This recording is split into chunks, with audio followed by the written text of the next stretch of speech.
Blessed Sunday po mga kasabong. Ngayon pong araw ay October 13, 2024. Ayan mga kasabong, ngayong araw po, magsishare po ako ng mga konting tips o maraming tips para po sa ating pagpapalaki ng ating mga alaga ng magmula sisiw. So mag-start po tayo sa sisiw mga kasabong. Okay. Isa pong pinaka-importante dyan ay yung pagsunod natin sa vaccination program. Kailangan po talaga nabibigyan po sila ng vaccine para po maiwasan po yung mga sakit na pumupunta sa ating mga alagang manok, sa ating mga sisiw pa lang. Kailangan talaga masimulan sila sa vaccine program ng tama hanggang sa lumaki po, hanggang sa matapos po ang vaccine. So kasama na po dito sa isi-share ko ngayong umaga ang aming vaccination program at ang mga ilang ginagamit naming mga, alam niya, mga vaccine, mga gamot na ina-apply namin na sa tingin ko effective kasi ito yung mga gamit ko. So wala po tayong sponsor mga kasabong, lahat po ito ay nabibili ko, sariling experience na patunayan namin na magagaling at mahuhusay, kaya sila po yung ginagamit namin. So without the without the promotion mga kasabong swerte na po ng mga ito na mame-mention ko po yung mga product nila ngayong araw. Okay mga kasabong, bago ko po sisimulan ang pagsishare ko kung paano nating palalakihin na healthy ang ating mga alagang manok magmula sa sisiw. So announce ko lang po muna, ngayon pong early bird, sa sobrang ganda po ng production natin ng itlog, tapos sa ganda din po ng fertility ng itlog ngayon, marami po kaming available na sisiw. Ngayon, ito pong mga sisiw na ito, October born, of course, pasok na pasok po ito sa mga gusto magpabanded ng mga, ng mga manok po yan. Paglaki po niyan at mga lalaki, pwede po ipabanded yan. Available po ngayon sa amin mga kasabong. Pwede po kayong kumuha ng mga sisiw ngayon sa akin. Week old po sila. Okay, meron po tayong mga special marking, meron din po tayong mga yung sa assorted na may mga hybrid, may mga crosses na. Although sabi ko nga, meron po kaming mga special marking na mas mataas ng konti ang presyo. Doon po sa mga di pwede pong mag-order ng ibig sabihin, pwede pong mag-request ng order ng mga bloodline na ito na sinasabi kong special marking o special bloodline na medyo mataas lang po ng konti ang ang presyo nila mga kasabong.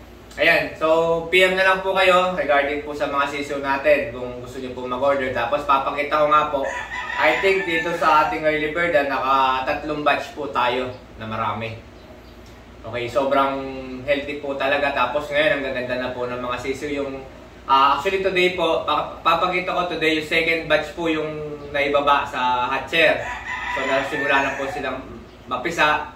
In 2 days time, ibababa na po sa brooder. So mamarkingan na po lahat dyan. Okay mga kasabong, available po yan. Early bird. Natanggap na po kami ng order sa sisiw. Early bird, minimum 10 heads lang po. Depende po sa pangangailangan nyo. Depende sa request nyo. Kailangan nyo akong i-PM o tawagan sa aking number. 0917-5070-562. Ayan, personal number ko po yan. Pwede nyo akong tawagan dyan. Minsan ay medyo mahina lang po signal sa farm, pero once na nag-ring po yan ay more or less masasagot ko po yan. Okay mga kasabong, eto na po mga kasabong. Edi sa madaling salita mga kasabong, sisiw, day 1 na po tayo. Okay, sa day 1 mga kasabong, ang mga sisiw namin, hindi po muna namin binibigyan sila ng vaccine. Okay, kasi ang day 1 po talaga ay medyo mahina pa po ang nila, talagang pangangatawan nila. So binibigyan po namin ng hanggang day 3, yung day 3 po, doon po namin binibigay ang kauna-unahang vaccine. Okay, kasi po, mga kasabong, yung pong ginagamit namin vaccine ay talagang medyo napakalakas. So kapag ka po in-apply mo siya ng day 1, marami pong nadidisgrasya o marami pong hindi kinakaya lakas ng vaccine. So, giving more chances para sa ibang sisiw na makasurvive sila sa lakas ng vaccine dahil effective po talaga ang gamit namin na ito, ay ginagawa ko pong day 3. So, ang gamit po namin is yung pong MA5 Clone 30, meron na pong IV yun or pangontra sa infectious bronchitis. And then, meron po akong inahalo na din na Gumboro D70, 78. D78 na po yung gamit ko. Dati may D70, ngayon D78 na po. Isang minimix ko na lang po siya sa isang tubig. O ganito, papakita ko.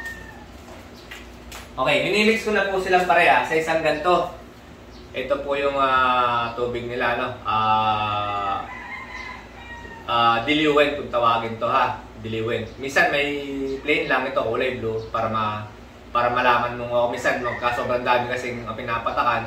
Minsan nalilito kung napatakan na o hindi. Pagka may kulay na ganito, na ano po kagad na kung napatakan na o hindi. Okay, mga kasabong. Ngayon, pwede pong pagsamahin yung Gumboro at saka po yung MA530 sa isang ganito na lang, para isang patak na lang po. Tapos, ang pag-a-apply po nito, mga kasabong, isang patak po sa mata, isang patak po sa ilong. Yung pong patak sa ilong, kailangan ho mahigop ng ilong niya para po pumasok sa sistema niya. Okay, mga kasabong. So, lahat po ito, mga kasabong, ang ginagawa natin pagbabaksin, talagang tulong po ito sa ating mga alagang sisiw hanggang sa paglaki. Maging protection po nila ito sa kung ano mga sakit o mga peste darating sa panahon na hindi natin masasabi kung kailan darating. So, ito po, pwede pong i-booster to. After 1 o 2 weeks po, pwedeng i-booster. Ulitin nyo lang po ng Gumboro at saka isa pang MA530. Medyo magastos lang po pag booster, pero kailangan po talaga. Tapos, after po ng yan, mga 3 to 4 weeks po, pwede na po tayong mag-apply ng Fowlpox vaccine. So, yung Fowlpox vaccine naman po, mga kasabong, yun naman po yung pangontra natin sa mga bulutong. Okay, mga kasabong, mga bulutong, para hindi po tamaan ng bulutong. Minsan, akala po ng tao, pagka po nagbubulutong siya, akala minsan ng tao, kagat ng lamok. Hindi po eh. Actually, talagang, kaya nga po tayo merong Fowlpox vaccine dahil nagkakabulutong po sa giant ang ating mga alaga. No? Hindi, okay na po. Ang pag-a-apply po ng Fowlpox naman, kaya nga po naghihintay tayo ng 3 to 4 weeks kasi hinihintay po natin lumaki yung mga pakpak nila, yung katawan nila. Kasi yung pong karayom doon, tinutusok po siya sa dito sa wing web o yung pinaglalagyan po ng wing band. Once na nahalo nyo na po yung Fowlpox vaccine, meron po siyang needle na sinasawsaw po. Tapos itutusok nyo po sa wing web para po doon pumasok yung liquid ng merong Fowlpox na vaccine. Okay, yun po yung pag-apply nun. Tapos, after po nun, ang kauna-unahang turok po namin, mga kasabong, para sa Coryza is 2 months old na. So, pagdating po ng 2 buwan, malaki-laki na po siya. Usually po, yung iba nag-alpas na po ng 1 month. Pero kami, minsan, 2 months din. Talagang hinihintay po namin makumpleto silang balahibo bago namin ialpas sa mas ano po na weather. Tawag ito, yung mas mainit o maulan na weather. Doon na po namin inalpasan. Sa edad na 2 months, mga kasabong, no? Point 2, mga kasabong. Ang gamit naming Coryza vaccine, mga kasabong, ay yun lang water-based para po magamit natin ng matagal. Pwede natin hanggang sa maubos siya. Pwede hong i-chiller lang, ilagay sa refrigerator para ho hindi ho kagad masira o lalo pong tumagal sa expiration niya. O kailangan, kunyari, ilang taon po yun. Let's say, 2 years ang po na expiration. Tatagal po 2 years talaga. Basta po nire-refrigerate nyo lang. Ayan, mga kasabong ha. Point 2 sa 2 months. Tapos, pagdating po ng 3 months, pinaharvest ko sila ulit sa range at pinatuturokan ko ulit sila ng Coryza, another point 3 naman. So, yung pagdating po ng 4 months, kami po dito, usually 4 months po, nag-harvest na kami. Pinapahuli ko na po, pinapalagay ko na po sa 3x3 sa hardening. Tapos, yung huling huli po nila na yon, pagdating ng 4 months, ay another turok na naman po ng Coryza na 0.4 naman. So, mga kasabong, hindi ko nabanggit ang Marex vaccine. Okay. So, pwede din po mag-apply kayo ng Marex vaccine. Yung po yung binibigay, usually po sa day old pa lang. Sa unang araw pa lang. So, kami po dito, dahil ang cases po ng Marex talaga is, minsan is 1 out of 100 lang. And then na po kami nag-Coryza. Pero, pagka po na-trace nyo, just in case nagkaroon po kayo ng cases ng Marex cases, kung matrace nyo, lalo na po doon sa mga nagbabattery type, kung matrace nyo, advice ko po talaga, nakatayin na lang po yung pinaka-main na inahin o yung broodcock na nagpo-produce po ng Marex. Dahil yan po talaga ay namamana. Genetically na ipapasa din po. So, saan nga nanggagaling yan? Usually po sa mga nag-import ng manok na marami. So, marami pong Marex cases sa experience namin, galing po lahat sa mga imported na mga manok. Kaya po ang recently, hindi na recently, actually matagal na yung mga Amerikano, nag-i-infuse na po sila ng mga ACEs. So yung mga ACEL blood po kasi, yung mga oriental pound, talaga pong napaka-titindi po ng mga defense mechanism ng mga yan sa sakit. Sa tibay ho nila sa weather dahil sila po yung mga, sabi nga, mga laking, po yan, mga laking bundok naman ako yan. Matitibay po yung mga, nila, maganda po yung health nila. Maganda po silang magbato ng magagandang health sa mga palahi nila. Kaya po ang karamihan sa mga breeder sa mga US, na po sila ng mga may ACs. So dagdag po yun sa ganda ng health ng manok. Ayun mga kasabong ha. Yan po yung ayon po yan sa experience ko ha. Ayon po yan sa knowledge ko, sa pagkikipag-usap sa maraming tao din. So hindi lang po yung pagpapatigas ng katawan ng binibigay po ng ACs. Actually, sabi ko nga, isa po yung pinaka nila dyan yung health kinukuha na nilang maganda din sa katawan nila. Okay mga kasabong, ayan. So mga kasabong, meron akong i-recommendang gamot na ito ginagamit namin. Tapos ipapakita ko rin po itong vaccine na ginagamit ko, na sa tingin ko isa sa mga dahilan kung bakit napaka-healthy po ng aming mga manok hanggang sa ma-harvest po namin sila sa ika-4 na buwan. Okay, mga kasabong. Meron po akong program dito. Okay. So, yung paggamit po namin ng Betracin Ultima. Okay, mga kasabong, ulitin ko, Betracin Ultima ay napakalaking tulong po. So, ang simula po ng edad ng panggamit namin ng Betracin Ultima, actually, simula po siya ng 1 month pataas. Okay. So, ibig sabihin, yung pagka-day old hanggang sa maging 1 buwan, hindi po kami nag-a-apply ng kahit na anong antibiotic sa sisiw. Wala po, mga kasabong. Ang pwede lang po natin ibigay sa sisiw, ina-advise ko lang po, from day old hanggang 1 month ay multivitamins lang. Wala pong halong antibiotic. Okay, pwede pong Protolite, pwede po yung pangkaraniwang Betracin multivitamins, o kung ano pang vitamins meron kayo dyan. Yun lang po ang binibigay namin sa tubig nila. Okay, tapos pagdating po ng 1 month, ibababa po namin sila sa may buhalaw. Covered po na bubong. Okay, hindi pa po namin sila inalpasan sa wild mga kasabong. Dito lang po muna sa amin mga covered na mga lagayan din na sisiw, pero buhalaw na po yung flooring nila o yung nasa lupa nila. Okay, dyan po namin sila sisimulan bigyan ng Betracin.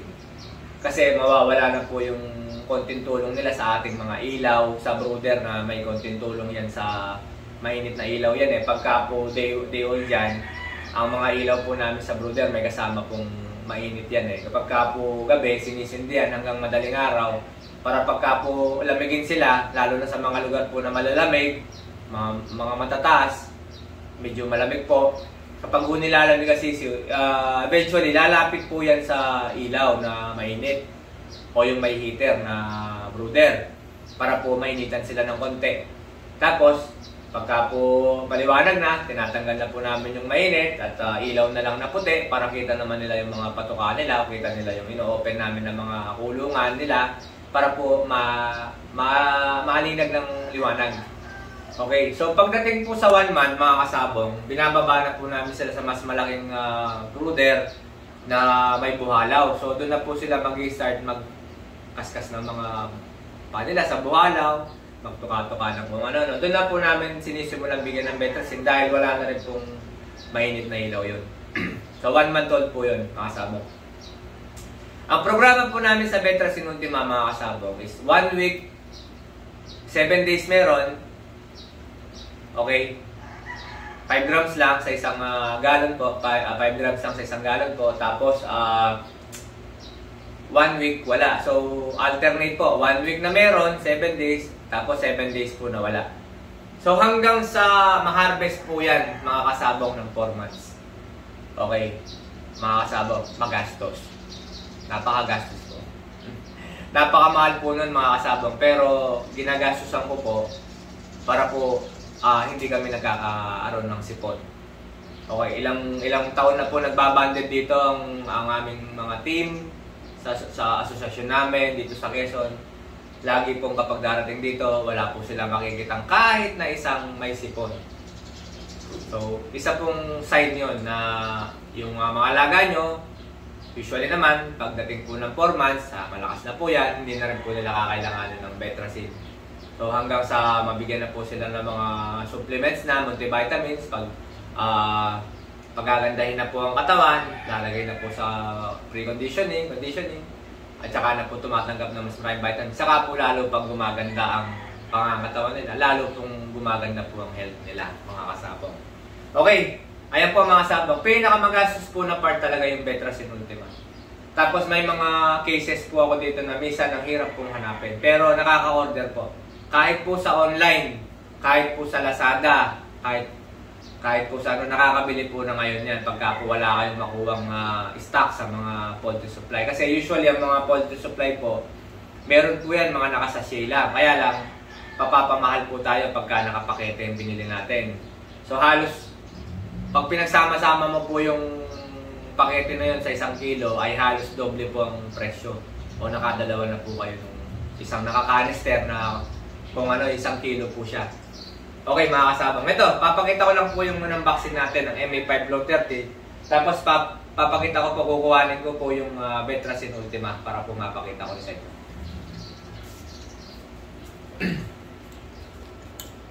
Ito mga kasabong. Ito po yung Gomboro. Okay, D78. Yan. Ito naman po yung ating MA5 Clone 30 vaccine para sa ating sisiu din. Ayan. Okay. Tapos, pause ko lang muna. Tatay ko ta. Ayan mga kasabong, mga Betracin Ultima po ito. Stock po ito sa aking office. Okay, ito nandito po sa aking lagayan. Ayan. So, marami po akong stock niyan pagka po bumibili ako. Ang isa po nito, sa ngayon po ay nagkakahalaga po ng nasa 2,400 plus ang 1 kilo. Okay, pero sabi ko nga po, pag bumili ka ng pakete, sa bagay mga kasabong, pagka po hindi naman ganito karaming manok nyo kagaya ko, pwede naman po kayo mas okay po, makakamura kayo siguro kung bumili na lang po yung nakapakete o yun nga sachet mga kasabong. Kasi dito naman po, kaya po bumibili ako ng ganung karami, tig 1 kilo, dahil marami naman po kaming manok. Tapos sabi ko nga po, lalo na ngayon, early bird, grabe pong ganda ng fertility. Flock mating po ako mga kasabong, hindi po ako battery type. Kung nag-battery type pa ako, Diyos ko po, baka ho hindi magkasya sa mga, incubator ko yung mga itlog na sinasalang. Pero sabi ko nga, ako po yung naka-flock mating, so ako po, okay naman po sa amin yung mailan-ilan sa isang na-harvest na itlog na minsan wala sa similya dahil nga minsan ay 10:1 kami. 10:1. Okay, 10 pullets is to 1 broodcock. Ganun. Kaya po, hindi ko talaga 100% na lahat ng nakukuha doon ay may similya. Kaya nga po, minsan may nag-i-acquire ng itlog. Magkano daw ang fertile na itlog? Hindi ko pa nga masabi kung fertile dahil hanggang hindi ko naisalang, hindi naman natin masabi. Alam niyo po siguro kahit po yung naka-battery type, may mga chances po na pwede hong hindi siya maging fertile Depende po sa kondisyon ng inahin din yun Kaya kung yung naka-battery type po na inahin sobrang taba din, tingin ko baka ako hindi rin fertile yung So may mga cases po talaga ganyan. Kaya po napakahirap sagutin minsan ng tanong na nag-i-inquire ng itlog na fertile itlog ang gusto niyang bilhin. Hindi naman po kami nagbebenta. So sabi ko nga po, marami kami ngayon CCU. Available na po ang mga CCU namin. Pwede po kayong mag-order ng special request sa bloodline. Pwede rin yung all hybrid. Para naman dun sa mga nagpapabanded na alam nyo na kung saan nila, puro laban lang. Pwede po kayo mag-order ng puro 2-way lang dun sa mga special crosses ko, 3-port, 50-50 na combination kung magagaling na ginagamit ko mismo. Available po ngayon, nagbibigay po ako ngayon. Tapos pwede rin naman po yung para doon sa mga regular order na assorted na po siya. Ibig sabihin, mayroon na po siyang mix ng mga hybrid, mayroon din po siyang mix ng 2-way. Ayan mga kasama, yung mga sisiw namin, explain ko nga ulit, ulitin ko lang. Mga kasabong, hindi po ako, pagka po naglabas kami ng sisiw, kunyari sa isang batch na napisa. For example, let's say yung konti na lang, 100 ulo lang siya, magkakasama, 100 heads. Kung apat po yung kliyente, kasi may pila po yan, may listahan. Yung po listahan, yung bayad lang. Yung nakapila, yung bayad lang. Hindi naman po tayo natanggap ng reservation sa salita lang. Mahirap po yan. So, pinapriority ko po, yung nag-order, tumawag, nag-order, nagbayad ka agad, nililista ko agad. So, once na nagbayad po siya, sigurado na po yan. Ibig sabihin, kahit anong mangyari, yung order po na yon makakarating at makakarating po sa bumili. Okay. Ganito po ang patakaran namin sa CCO. Once na naglabas po kami, lahat po yan going sa kliyente. For example po, may 100 sa isang napisa. Kung apat po kayo maghahati doon, equally divided na po sa bloodline. Kasi may markings po yan. Lahat po yan, pagkababaw sa hatcher, mamarkingan na bago makarating ng brother. So, ang bloodline po nila, kung ilang bilang man yun, ini-equally divided ko na sa apat. Hindi po talaga pwedeng pumili ng bloodline. Kasi ang nangyayari po, kung magpapapili ako ng bloodline, kawawa po yung kahuli-huli ang tumawag o nakapagbayad. Kasi ang nangyayari, dahil may naunang bumayad sa kanya, unang pipili yun. Ano ang mangyayari? Yung mangyayari po, sa madaling salita, it's either pinagpilian o tira-tira po ng mga nauna sa kanya ang mapupunta sa kanya. Which is very unfair, mga kasabong. Kaya pong ginagawa namin, since mabibilang naman pag napisa dahil may marking yan, o kunyari, ang JBK 10, o JBK 15, may itim, 20, merong gold, merong sweater, ng ganitong bilang, dinidivide na namin sa apat na katao na yon na nakapila, doon sa makikinabang doon sa isang batch na yon.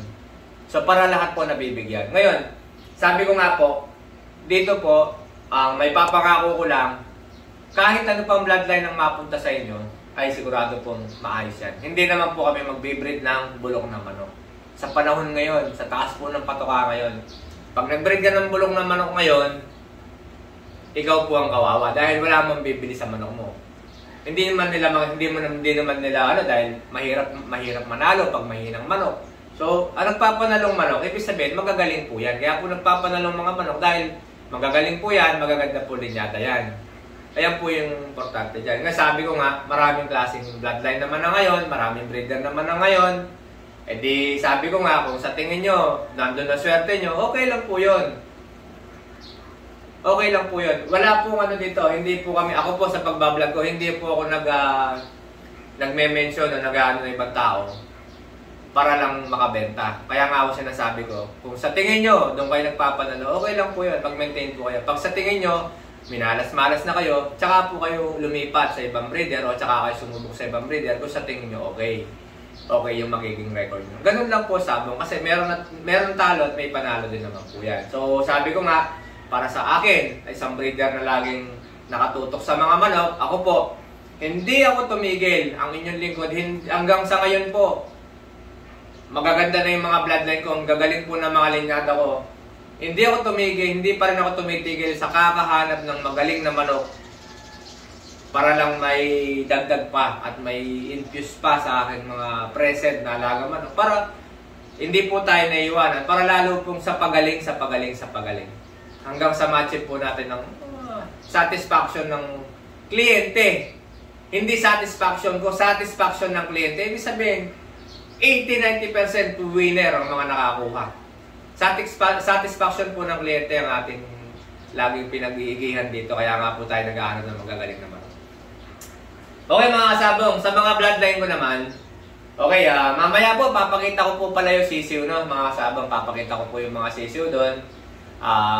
Yung pong ating second batch na makikita nyo siguro po, nasa hindi po bababa sa 500 yun. Papakita ko lang, nagsisimula na po sila magpisa, no? Doon yung iba nasa may mga crack-crack na ano. Talagang kabababa lang ko kanina. Kanina kagabi. Kaya nga po ngayon, medyo dumadami na po yung sisiw. Tapos po ako naman po, pagka po may ganito talaga may napipisa kami, ako po talaga, alam niyo na po, napaka-hands-on ko. Ako po yung nagbabantay dahil tinutulungan ko po minsan yung mga ibang itlog. Binabawasan ko po yung shells sa loob ng mga hatcher para po hindi sila masikip. At saka po para po wala po naiipitan. Ayan, yan po mga gawain ko. Tapos ako rin po nagmamarking ng mga sisiw na yan, lahat po yan. Tapos mga kasabong, ako rin po, pag tandang na sila, maniwala kahit hindi, ako lahat po nagpupungos sa mga tandang. Dumadaan po lahat sa kamay ko yan. Ako po nagpupungos ng mga manok namin at gunting po na pangkaraniwan ang gamit natin. May tagahawak po ako. Sunod-sunod lang po sila. Ipapasa sa akin. Ako po nagpupungos para malinis. Kasi may mga palatandaan din po kami sa mga pungos. Alam niyo po mga kasabong, yung mga manok ko dito, may mga signature na pungos yan. Kagaya ng lemon. Suru-suru yung pungos ko dyan. Yung mga JBK Machine Queso, 7 pungos yan. So, minsan, pag nakuha po ng kliyente yan at nakita ko nanalo, kahit po hindi niya alam ang bloodline, pag nakita ko sa itsura pa lang, sa pungos pa lang, sa kulay ng paalam ko na po eh. Ganun po ako dito dahil sa akin nga po dumadaan yung mga stags ko dito na pinupungusan. So, of course, yung mga nakukuha naman na may mga palong na, syempre, nag-iiba na po yung pungos kung sakaling pupungusan nila. Ayun mga kasabong. So, part po yan ng pagiging hands-on ko dito na pwede nyo sabihin, pwede namang kaya ng ibang tao niya. Kaya lang, ayaw ko pong matenga. Ayaw ko po yung wala akong ginagawa. Sa tingin ko, ito yung nagkikip sa atin para po magpatuloy sa pagmamanok, sa pagbibili ng manok dahil pinagpapawisan tayo, dahil araw-araw ginaganahan tayo, may trabaho tayong gagawin, may mga kausap akong tao. Yung kagaya po kahapon, meron po tayong bisita. Taga Negros po, Bacolod. O mga kasabong, Bacolod. Isa sa pinakamaraming manok yan. Sigurado. Baka wala ditong hindi wala ditong hindi nakabili ng Bacolod. Sa sobrang dami ho ng manok na doon. Bacolod yata pinakaunang pinakamaraming benta sa buong kasaysayan. Dahil sila yata ang Bacolod yata ang pinaka source ng mga game fowl natin. Bacolod yan. Pinakamaraming breeder, pinakasikat, pinakanaon na nagbenta, Bacolod yan. Kaya sabi ko, baka wala dito sa inyo na hindi pa nakakuha ng mga manok Bacolod. Ayun po, breeder po ng Bacolod yun. Okay, big time si boss, low profile. Ayan na, big time si boss, low profile. Kumuha po siya ng kelso natin. Nagustuhan niya po yung JBK Machine Kelso na straight comb. Tapos, nakita niya po yung JBK Wine Red na alam nyo na, yung iba dito, alam na po na matagal na sa akin itong JBK Wine Red na to na nakahaba din po panalo, mga sunog na pula. Ayun, kumuha din siya. Ang kinuha po niya ay aming 2 years old na kaka tsaka pulot na JB Machine Kelso, pinag-combine niya. Sabi ko, okay din po ang combination niyan kasi Kelso to Kelso po namin yan para magkaroon po siya ng straight comb. Pinaliwanag ko rin po ang pagkakadevelop ng ating straight comb na JBK Machine Kelso. Pinakita ko po yung mga photos, pinakita ko po yung mga nanalo. Nakita niya po, actually yung winner lang nung nakaraan, gustong-gusto niya na bilhin eh. Kinuha na ako wing band, pinicturean kaso sabi ko nga medyo natahi-tahi pa eh. May mga tape-tape pa sa tuhod. Kaya ayaw ko padala. Pero sabi ko sa kanya, dito sa farm ko, talagang napakasimple po ng pamamarang ko. Alam niyo po, pag meron tayong mga broodcock, sobrang daming panalo, darating ang time na tatanda din po yan. So, basically po, kukuha lang din kayo sa mga F1 nila. Yung mga F1 nila ng mga anak. So, sa mga anak nila, meron din pong magiging multiple dyan. Makatatlo, kung naka-anim siya, baka may makatatlo, makapat. Doon lang din po ako nakakuha. So, sabi ko nga po, itong mga sinishare namin, itong mga sinishare ko sa mga clients ko, na mga derby winner, minsan dahil nakaisang panalo na lang, ako na blemish. So, minsan naman, meron dito, marami dito hindi blemish, kaya lang talagang kailangan nyo pong bayaran sa presyong gusto ko o presyong hindi ko binabarad yung manok. Hindi sabi ko nga, si Sir kahapon, hindi ko binarad yung presyo ko. Tumawad, binigyan ko, pero hindi ko binarad. Dahil alam niya pong maayos yung manok. Ngayon, sabi ko nga po, yung mga nabibili nyo sa akin ng mga F1 na yan, ay pag nagbilang sa inyo ng panalo, materialisin nyo na. Kasi, ganun din ang ginagawa ko. Okay mga kasabang. Hindi ko po binibenta yung pinaka-broadcast ko o pinakatatay nila na pinakamaraming panalo, kauna-unahan na nag-produce ng F1, F2 na ito, hindi ko po binibenta yun. Kasi materialis po ng farm yun. So sabi ko nga po, marami ngayon niloloko ang tao na ito broodcock ko, ginamit ko, sinalang ko last time, ngayon for sale na. Bakit mo ibebenta yun kung ginamit mo? Ito, imported to. Binili ko ito, original, F1. Oh, hindi, F1, sorry. Original, banded. Ni ganito, ni ganyan, na imported. Oh, ginamit ko ito, for sale na. Bakit mo ibebenta yun? Common sense, mga kasabong. Alam nyo, minsan mga kasabong, itong dahil minimension ko ito, marami yung nagagalit sa akin, mga nag-i-import. Pero, sinasabi ko ang tama. Sa mga hindi nakakaintindi, sinasabi ko ang tama. Bakit breeder ako eh? Bakit ko ibebenta ang materialis ko? Kung ito'y maayos. Kung ito'y nag-produce ng maraming panalo, bakit ko ibebenta yun? Ibebenta ko ng F1. Kagaya ko, pag tumanda yung materialis ko na yun, F1 din naman ang gagamitin ko. So, legit yun. O kaya, yung derby winner ko, one-time win, nagkaroon ng blemish, hindi na namin magagamit. Dahil may balda na, hindi ko na magagamit sa event. Pwede kong i-share. Legit yun. Yun ang sigurado. Okay mga kasabang, huwag na huwag mo kayong paloloko sa mga ganyan. Intimano, mag-comment na kayo. Bakit mo binibenta yung mga manok nung ginamit mo? Oh, magdadahilan yan. Maraming dahilan yan mga kasabang. Sa maniwala ka sa hindi, may dadahilan na maganda yun sa'yo. Pero hindi dapat. Hindi dapat. At hindi ko makita ang logic, na tamang logic doon kung bakit niya dapat ibenta ang material. So dito po, producer sila. Meron ako dito mga kasabang, 14 years old, 12 years old, nandito yung bisita kong taga Negros. Hipo-hipo niya. Sabi sa akin, o sabi ko, sir, hulaan mo ano edad niyan. Hindi makapag ano. Sabi ko, matanda pa sa atin yan. Niloloko ko. Sabi ko, matanda pa sa atin yan. At siya na hindi ko na buong-buo pa siya. Kaya lang hindi ko na may salang. Kasi nga, sabi ko, dahil nga, ano po, ayun, may bisita po tayo. Sabi ko nga, dahil nga po, pinahalagan ko yung manok na yun. Kahit, yung mapoproduce po namin talagang konting-konti. Pag sobrang tanda po kasi ng broodcock na yun, mga kasabong, ang mangyayari, kung makakapag-produce ka ng 50, baka usap kong peraso yung makuha nating maayos. So, talo po ako talaga. Talo po talaga ako pagdating sa paglaki nila. So, marami po tayong kakain. Kaya po minsan, hindi na ako gumagamit ng ganun. Kahit po talagang napakagaling po. Siguro po, magre-risk ako ng ganun. Kung talagang kailangan ko. Kung wala siyang F1. Pero, dito po naman sa akin, yung mga ganung klase kong manok na napakatatandaan at napakagaling, napakadami po na-produce ng mga multiple winner, ay sinisave ko na lang po sila. Para alaala na lang po sila ng mga anak nila, mga apo nila, na dito po yung mayari. Makikita po yung apo. Makikita yung original na tatay. Kamukhang kamukha. Okay, mga kasabang. Minsan po yan na lang po dahilan namin. Kumbaga sa ano, palamuti po dito sa farm at pinagmamalaki namin mahawakan kahit nung hindi na siya nailalaban o hindi na po siya na-breed pa. Mga kasabang. Pahalagan, minsan pinahalagan, hindi nga ako kami nakain ng manok na sariling manok dito mga kasabang. Ayaw na ayaw ko po yung kinakain yung sariling alaga namin. Mas gusto ko pa pong ibigay na lang sa mga pagkapo din namin may uwi na maayos. Dahil pwede mo sabihin pagmamahal din yan sa mga alaga mga kasabang. Ayan mga kasabang, may bisita lang ako, nakuha po na sisiw. Itutuloy ko po to, tapos tutuloy ko po itong mga bago po matapos to, show ko lang po yung video na sisiw ko doon na pinangako ko para makita nyo po yung second batch na napipisa po sila at gano'n pa po kadami yung naghihintay natin para sa early bird.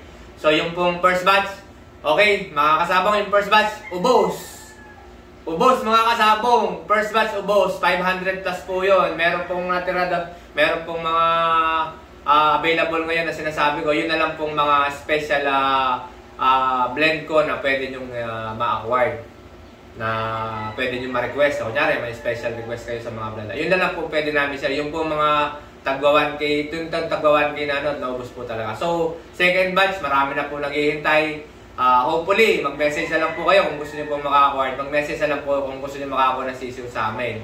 Maraming salamat po.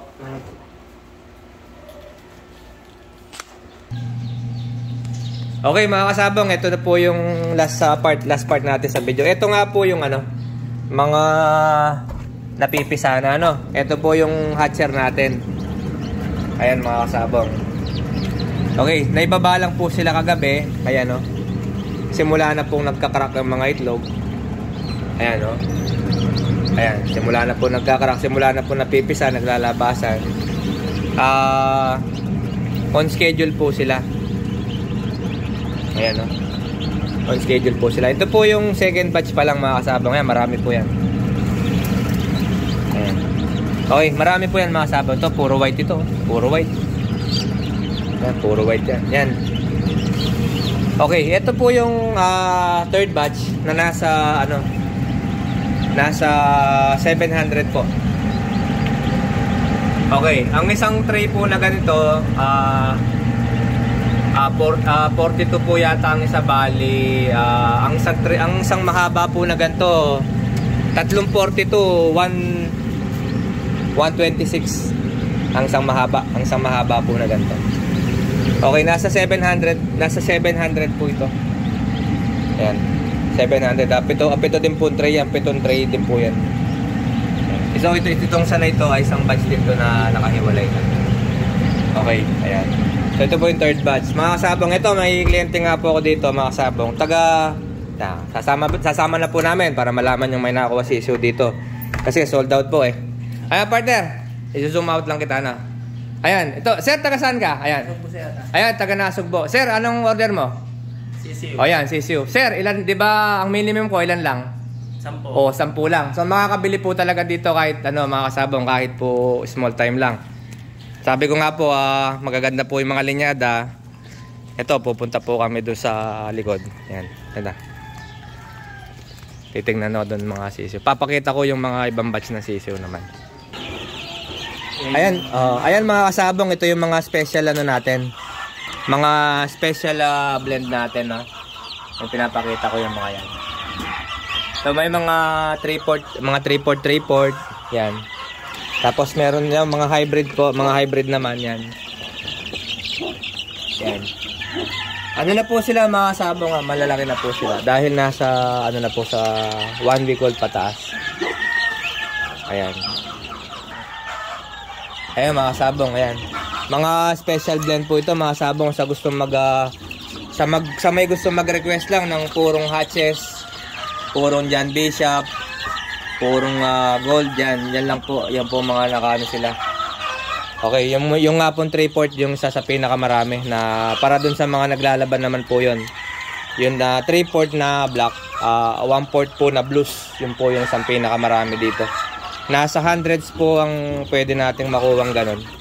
Okay, yung kay sir naman, ito, yung kay sir kunin mo. Papakita natin.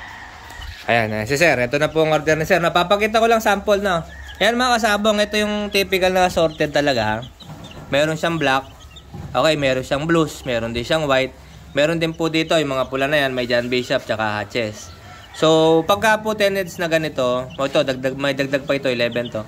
Pagka po minimum order lang, sa ano po talaga, hindi naman po talaga makukuha lahat ng linyada dito. Kasi ang dami kong bloodline.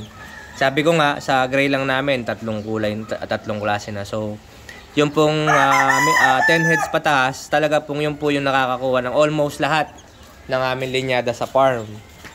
Ayan. So, yan. Ito po yung kay sir. Mamaya, isa-isahin ko sa kanya. Tuturo ko sa kanya bago umalis si sir para makita niya. Ayan, si sir, ito, nandito si sir. Iikot ko siya. Si sir kumuha ng 10 piraso sisiu. Pero, alam niya mga kasabong dito sa akin, kahit paanong binibili, kahit 10 piraso lang. Tinutur ko sila. Siyempre, para makita nila yung sisiu, kung saan nanggaling yung mga breeding pen. Hindi yung papakita mo na lang. Kasi para makita nila yung mga broodcocks, mga brood den na ginamit mo sa mga sisiu na nakuha nila. Sige, dito tayo. Kasi dito kami sa breeding pen. Ito, mga breeding pen nga. Ayan, din ito, mga Joe Black ito. Ayan, ito yung winner natin sa Manila rin, Ito, mga inahin, mga Joe Black lahat. Ito yung letter F ko. Letter F. Okay, letter F yan. Yan, baldado yung kanang... Joe Black din yan, sir. Oo, Joe Black. Kung mapapasin mo, alimbuyugin siya, alimbuyugin. Pero ang kulay ng paa. Oo, Pag medyo malayo ka sa video, pag bibidyo mo, baka sabihin mo dalusapi yan. Kasi hindi mo makikita ang ganyan eh. Pero kayo malapitan, kita nyo. Alimbuyugin ang kulay niya, tapos banderahan pa. So yung mga Joe Black namin, mga original na ganyan, minsan white pit pa, dirty white pit. Yung pinaka-original ko rito white na white pit talaga. Yun, nandun sa dulo. Ito naman, mga Haskell yan, mga Haskell namin, pure sa Haskell din yan, babae. Yung light side naman na ganyan, ito yung sa side ng bone crusher ko. Yung kasing nito, ibablog ko rin to isang araw mga kasabong. Ibablog ko po yung pundasyon ng aming Haskell hats. Kung paano siya nabuong Haskell. Ito po yung 4-way hats. Ito meron po siyang bone crusher na nakaapat nun. Ito naman sir, ang famous combination ko na 3/4, yung black tsaka blues. Ayan, mapapasin nyo sir, abuhin. Babae lahat. Black blues yung iba. Black blues na yung iba. Black blues na po. Black blues na rin yung ganyan. Yung ito naman tapos sa black nga din. Ito yung sabi ko nga, ito yung pinarami namin 3/4 na ang daming panalo na wala akong hulog. Bago kalaban isa, nagkataon nakalaban ng isa si Atong. Si Amo. Pinalo namin si Boss Atong. Sisintensyahan yung manok ko. Baliktad. Oo. Wala yan. Sisintensyahan ng manok ko sa kareo. Ito, JBK naman itong mga to. Ito, mga original na hen, tsaka stag. Sir, ito yung Joe Black na isa. Sinasabi ko, white pit. Oo. Sabi ko nga, tignan mo. Pag tinignan mo, baka sabihin mo, dalusapi yan. Hindi, alimbuyugin yan. Tapos, senyalado, puro itimantahid ng mga Joe Black namin. Ayan, mga kasabong, pakasakto ko lang sa isang oras to ha. May 20 minutes pa at marami pong iikutan breeding pen. Hindi ko kakayanin. Pero si Sir, iikot ko si Sir hanggang sa matapos namin yung nasa likod na hindi nyo pa nakikita. So, ibang breeding pen, hindi ko pa na-i-post kasi may part 2 po yun. Si Sir makikita nyo na tapos i-upload ko na lang po ng ibang separate na video. Yan sir, isang pinaka-main broodcock ko yan. Isa sa pinaka-main na broodcock ko yung Joe Black na yan. Ito yung nagpo-produce naman ng kulay na hiraw. Sa silver bullet gray, yung kulay na hiraw. Yung dark gray. So mga inahin po sila na yan, mga green-legged. Mga original kong Larry Romero ito. Tapos over Joe Black talaga. Ito derby winner po ito. Sa San Juan to nanalo Batangas. Okay, dito naman, Kelso. Ayan, John Bishop Kelso. Dito sir, yung bisita kapon, napagbigyan ko ng isa dito. Pinapili ko siya na isang sa mga pulet namin dito. Tapos ito yung isang broodcock ko na nasa 3 taon na may gito ito. 4 na. Ayan, John Bishop Kelso. Ayan mga kasabong. Ito yung breeding pen na na-vlog ko na ng isang araw. Tapos na kami dito. Lipat naman doon sa likod. Tara. Yan papakita ko nga yung mga yung mga ibang breeding pen. Yung second part ng vlog ko na hindi niyo pa nakita, sa in-upload ko sa YouTube. Makikita na nila itong bisita natin kumuha ng 10 heads. Ayan, punta kami doon sa Ito papakita. Ito tatapusin na ito, baka tapusin na ito. Itong pagtatambak din Kasi dito namin nikakabit yung mga kasabong, dito namin nikakabit yung mga ibang pulet na bagong harvest para hindi na po tayo mahirapan sa paghuhuli. Ayan Ilalarga na po yung mga 3x6 dito. 3x6x6 to mga kasabong. Ilalarga na po dito yung mga... Okay na Mateo? Magbukas ka Mateo ng yung pagitan lang muna bawat isa Yung cable tie pinatong ko dun sa sa kulungan yung sa rueda sa bagong kulungan. Ganun din Mateo Kung ilan yung kinabit ba natin doon sa bawat isa? 4, 1, 2, 3, 4, 4 Di ba 4 lang Ayan mga kasama. Kahapon nandito yung mga pulet na yung damo. Sir, ito yung mga winner natin Ito yung nasa vlog ko din.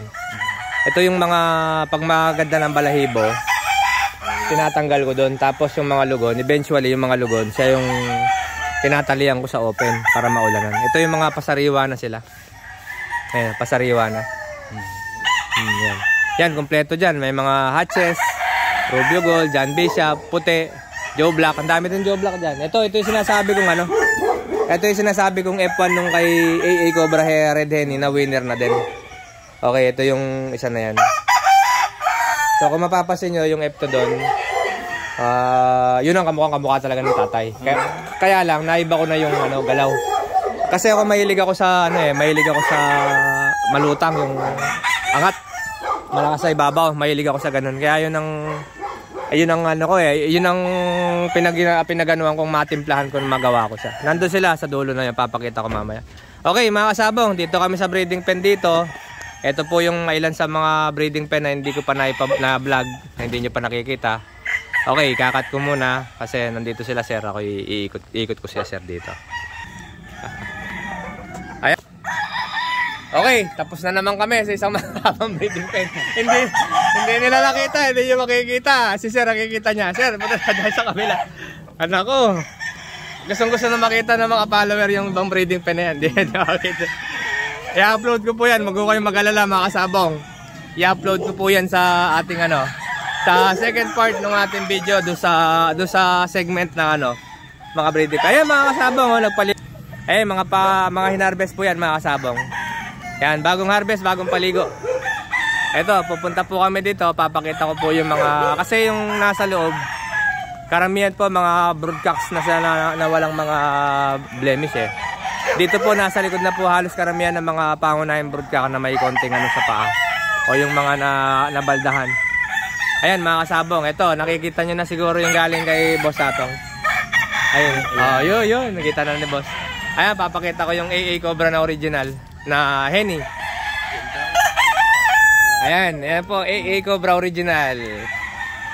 Ang 2-time winner sa online.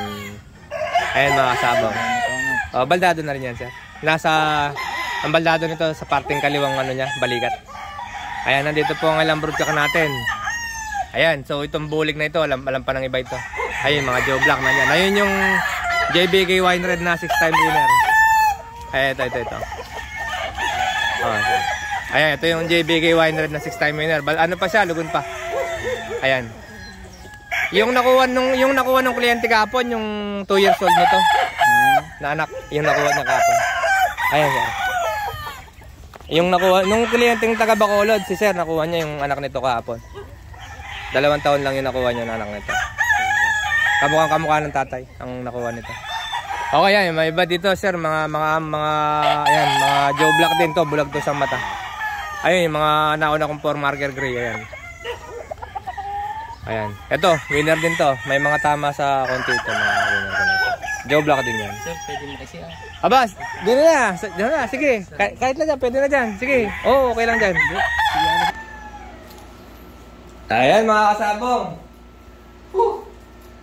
Pawisan ako, iniikot ko sa farm yung kliyenteng kumuha po ng sisiw ngayong araw. Maraming salamat po. Ayan, taga Calaca, Batangas po sila.